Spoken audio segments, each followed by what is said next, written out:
بسم اللہ الرحمن الرحیم۔ السلام علیکم یوٹیوب کے معزز سامعین، امید کرتا ہوں آپ سب خیریت سے ہوں گے۔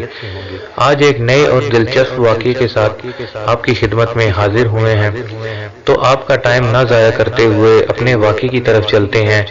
آپ سے صرف یہی التجا ہے کہ آپ میرے چینل کو سبسکرائب کریں تاکہ ہماری بر وقت ملاقات ہوتی رہے اور ہم آپ کے لیے اسی طرح کی دلچسپ واقعات والی ویڈیوز لے کر آتے رہیں۔ بیان کیا جاتا ہے کہ روم کے ایک جنگجو بہادر نے حضرت عمر رضی اللہ تعالیٰ عنہ کے زمانے میں مسلمانوں کی ایک جماعت کو قید کر لیا اور شاہ روم سے بیان کیا کہ مسلمانوں میں ایک شخص نہایت قوی اور محیب قسم کا انسان ہے جس کو دیکھ کر بھی خوف معلوم ہوتا ہے۔ یہ سن کر بادشاہ روم نے اس شخص کو دیکھنے کے لیے طلب کیا۔ اس زمانے کے دستور کے مطابق شاہ روم کے سامنے زنجیر لگی ہوئی تھی، جس کی وجہ سے باہر سے آنے والے کو بادشاہ کے سامنے جھک کر آنا پڑتا تھا۔ جب اس مرد مومن نے زنجیر دیکھی اور معلوم ہوا کہ اس کے نیچے جھک کر آگے جانا ہوگا تو اس نے بادشاہ کے پاس سامنے جانے سے انکار کر دیا۔ تب بادشاہ روم اس زنجیر کو اٹھانے کا حکم دیا تاکہ وہ شخص اس کے پاس آ سکے جس سے اس کو دیکھنا اور اس سے باتیں کرنا منظور تھا۔ چنانچہ جب وہ شخص بادشاہ کے پاس گیا تو بادشاہ نے اس شخص سے کہا کہ تم ہمارے دین میں داخل ہو جاؤ تاکہ ہم اپنی انگوٹھی تم کو پہنا کر روم کی سلطنت عطا کر دیں۔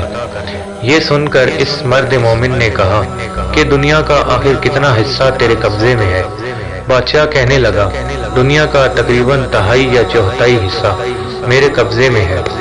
اس مرد مومن نے جواب دیا کہ اگر پوری دنیا بھی تیرے قبضے میں ہوتی اور تو ایک دن کی اذان کی عوض مجھے دیتا تو میں تب بھی تیری یہ دعوت قبول نہ کرتا، جبکہ تو اپنی سلطنت کے عوض میرا ایمان خریدنا چاہتا ہے۔ شاہ روم نے اس کے دریافت کیا کہ اذان کیا چیز ہے تو مرد مومن نے اس کے سامنے اذان کے کلمات پڑھے۔ یہ سن کر شاہ روم سمجھ گیا کہ اس کے دل میں حضرت محمد صلی اللہ علیہ وآلہ وسلم کی محبت سما چکی ہے، اس طرح کام نہیں چلے گا۔ یہ سوچ کر اس نے حکم دیا کہ ایک دیگ میں پانی کھلا کر اس شخص کو اس میں ڈال دیا جائے تاکہ کھولتے پانی میں پڑ کر اس کا کام تمام ہو جائے یا خوف کھا کر اپنے دین سے پھر جائے۔ چنانچہ حکم کی تعمیل کی گئی۔ جب اس مرد مومن کو دیگ میں ڈالا گیا تو وہ بسم اللہ پڑھ کر داخل ہوا اور حکم الہی کی برکت سے دوسری جانب سے باہر آ گیا۔ یہ دیکھ کر لوگوں کو اور بھی تعجب ہوا اور اس کے بعد بادشاہ نے حکم دیا کہ اندھیری کوٹری میں اس کو بند کر دیا جائے اور 40 دن تک سوائے خنزیر اور شراب کے کوئی چیز اس کو کوٹری میں نہ ڈالی جائے۔ چنانچہ اس کی تعمیل کی گئی اور جب 40 روز کے بعد کوٹری کھولی گئی تو لوگوں نے دیکھا جو کچھ اس میں ڈالا گیا تھا، اس میں سے مرد مومن نے کچھ بھی نہیں کھایا۔ تو دریافت کیا گیا، آخر تو نے اس میں سے کیوں نہیں کھایا، حالانکہ شریعت محمدی میں ایسی ضرورت کے وقت اس کا استعمال جائز ہے؟ مرد مومن نے جواب دیا کہ اگر اس میں سے کچھ کھا لیتا تو تم کو خوشی ہوتی، میرا مقصد تو تم کو غصہ دلانا ہے۔ پھر بادشاہ اس سے کہنے لگا کہ اچھا، اگر تو مجھے سجدہ کر لے تو میں تجھے اور تیرے ساتھیوں کو چھوڑ دوں گا۔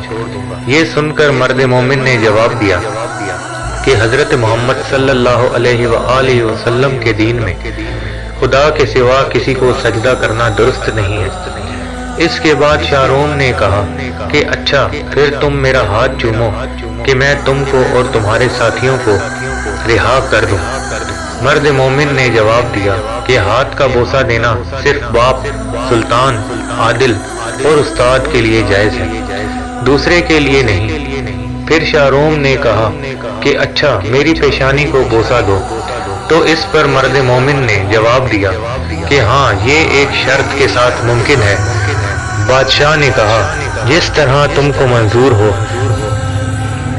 پس مرد مومن نے اپنی آستین اس کی پیشانی پر رکھی اور اس کو چوم لیا، اس نیت سے کہ اس میں اپنی آستین کو بوسہ دے رہا ہوں۔ اس کے بعد بادشاہ نے اس مرد مومن کو اس کے ساتھیوں کے ساتھ بہت سارا مال دے کر رہا کر دیا اور حضرت عمر رضی اللہ تعالی عنہ کو خط لکھا کہ اگر یہ شخص ہمارے شہر میں ہمارے دین پر ہوتا تو ہم اس کی پرستش کرتا۔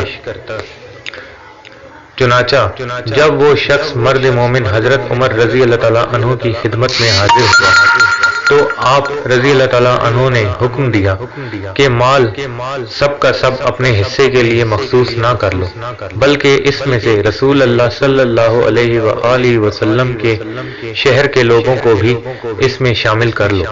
یہ سن کر مرد مومن نے اس کی تعمیل کی اور جو عطیہ یا نذرانہ اس کو ملا تھا اس میں سب لوگوں کو شریک کر لیا۔ اس واقعے سے ہمیں یہ سبق ملتا ہے کہ سچ ہے جو شخص ایمان و اخلاص کے ساتھ اللہ پر بھروسہ کرتا ہے اللہ تعالیٰ ہر حال میں اس کی مدد فرماتا ہے۔ چنانچہ ہمیں بھی چاہیے کہ ہر موڑ پر صرف اور صرف اللہ پر نظر رکھیں۔ اللہ تعالیٰ ہم سب کو عمل کرنے کی توفیق عطا فرمائے۔ امید کرتا ہوں آپ کو یہ ویڈیو پسند آئی ہوگی۔ ویڈیو کو لائک اور شیئر لازمی کیجیے گا، چینل کو سبسکرائب کیجیے گا۔ ملتے ہیں انشاءاللہ تعالیٰ اپنی اگلی ویڈیو میں، تب تک کے لیے اللہ حافظ۔